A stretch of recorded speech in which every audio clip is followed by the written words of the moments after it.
जय माँ दुर्गा दर्शकों, मैं रूपाली शास्त्री आप सबका स्वागत करती हूँ अपने चैनल में। आज हम आपको बताएंगे कि पितृपक्ष में किसका आह्वान करना सबसे सर्वश्रेष्ठ माना गया है। पितृपक्ष में हमें अपने पूर्वजों को प्रसन्न करने के लिए पाठ पूजा और तर्पण श्राद्ध तो करना ही चाहिए। इसके साथ हमें पितरों के दिनों में ऋषि अगस्त को भी तर्पण जरूर करना चाहिए। इसका भी विशेष महत्व है। सुबह स्नान कर पवित्र जलाशय में श्री अगस्त्य मुनि का तर्पण करें। इसके लिए शंख में पुष्प और सफ़ेद चंदन डालकर गंगा का आह्वान भी करें। पितृपक्ष में हमें पक्षियों से भी सबसे अधिक और महत्वपूर्ण पक्षी कौवे का आह्वान करना चाहिए। शास्त्रों के अनुसार माना जाता है कि मृत्यु के बाद इंसान का पहला जन्म कौवे के रूप में होता है, इसलिए कौवे को पितरों का प्रतीक माना जाता है। कौवे की एकमात्र ऐसा पक्षी है जिसका पृथ्वी से स्वर्ग और नरक में आना जाना लगा रहता है। कौवा श्राद्ध में पेट भर खाना खाकर संतुष्ट होकर ऊपर जाता है तो पितर उससे अपने परिजनों के बारे में पूछते हैं, जिससे उन्हें मन को शांति प्राप्त होती है। यही वजह है कि हमें पितृपक्ष के दिनों में कौवे को खाना जरूर खिलाना चाहिए। कौवे को भोजन करवाएं बिना पितरों को संतुष्ट नहीं किया जा सकता। शास्त्रों के अनुसार यह प्रथा हमारे प्राचीन समय से चली आ रही है। शास्त्रों के अनुसार एक बार मारुता नाम के राजा यज्ञ कर रहे थे। उस यज्ञ में देवता भी शामिल हुए। इसी बीच वहां रवाना कौवा जैसा पक्षी दिखाई दिया आ गया, जिसे देवताओं का दुश्मन कहा जाता था। इसके बाद यज्ञ में शामिल हुए देवताओं ने अलग अलग रूप धारण कर से उसे वहां से भगा दिया। उसे भगाने के बाद सभी देवता अपने रूप में आ गए। इसके बाद यम ने कौवे को वरदान दिया कि तुम्हें दिया गया भोजन पूर्वजों की आत्मा को शांति प्रदान करेगा। जो लोग तुम्हें भोजन नहीं देंगे उन्हें उनके पूर्वजों की आत्मा को शांति प्राप्त नहीं होगी और सभी प्रकार के पाठ पूजा करवाने के बाद भी वह लोग कष्ट भोगते रहेंगे। तभी से यह प्रथा चली आ रही है कि कौवे को भोजन दिए बिना पितृपक्ष में किया गया दान पुण्य, पाठ पूजा, श्राद्ध, तर्पण आदि का कोई महत्व नहीं रहता।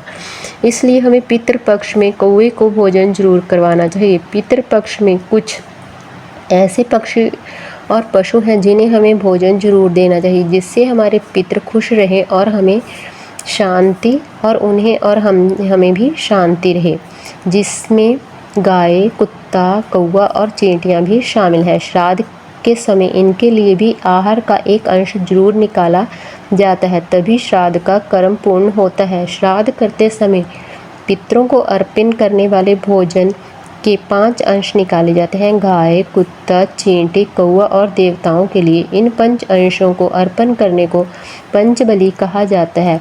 पितृपक्ष के दिनों में अगर कौवा आपके घर पर आता है तो यह बहुत ही शुभ संकेत माना जाता है। अगर कौवा आपके घर आंगन में आया है तो वह आपके पितरों का शुभ संदेश लेकर आया है। पितृपक्ष में अगर कौवा आपके घर की पूर्व दिशा में बैठा दिखाई दे तो यह संकेत घर में मांगलिक कार्य होने का होता है। इसमें घर में शादी, बच्चे का जन्म, व्यापार आदि में तरक्की के शुभ अवसरों का भी माना जाता है। जीवन में कई नई उपलब्धियां भी हासिल होती हैं। पितृपक्ष में कौवे को पानी पीते देखना घर में शांति और सुख समृद्धि का संकेत देता है। इससे यह पता चलता है कि आपके जीवन के सभी समस्याओं का अंत अभी निकट आ चुका है। यदि लंबे समय से कर्ज में डूबे हुए हैं तो जल्दी ही सब कुछ ठीक होने वाला है। पितृपक्ष के दिनों में कौवे की चोंच में फूल या पत्ते का दिखना यह संकेत देता है कि बहुत ही जल्द और कम समय में आपकी अधूरी इच्छाएं पूर्ण होने जा रही हैं। जिस कार्य के पूर्ण होने की आप बहुत समय से प्रतीक्षा कर रहे हैं वह समय आपके जीवन में बहुत जल्द आने वाला है और आपकी इच्छाएं भी पूर्ण होने वाली हैं। आपको जल्द ही कामयाबी भी हासिल होगी। पितृपक्ष में कौवे का सिर पर या कपड़ों पर आकर बैठना यह संकेत देता है कि आपकी मृत्यु का समय टलने वाला है। अगर कौवा आपके सिर या कपड़ों पर आकर बैठता है तो उस व्यक्ति को अपनी मौत की झूठी खबर रिश्तेदारों में फैलानी जरूरी होती है। ऐसा करने से उसके ऊपर आने वाली मृत्यु की मुसीबत टल जाती है। पितृपक्ष में कौवे का चोंच में खाना लेकर दिखना यह संकेत देता है कि पितृपक्ष आपसे खुश है।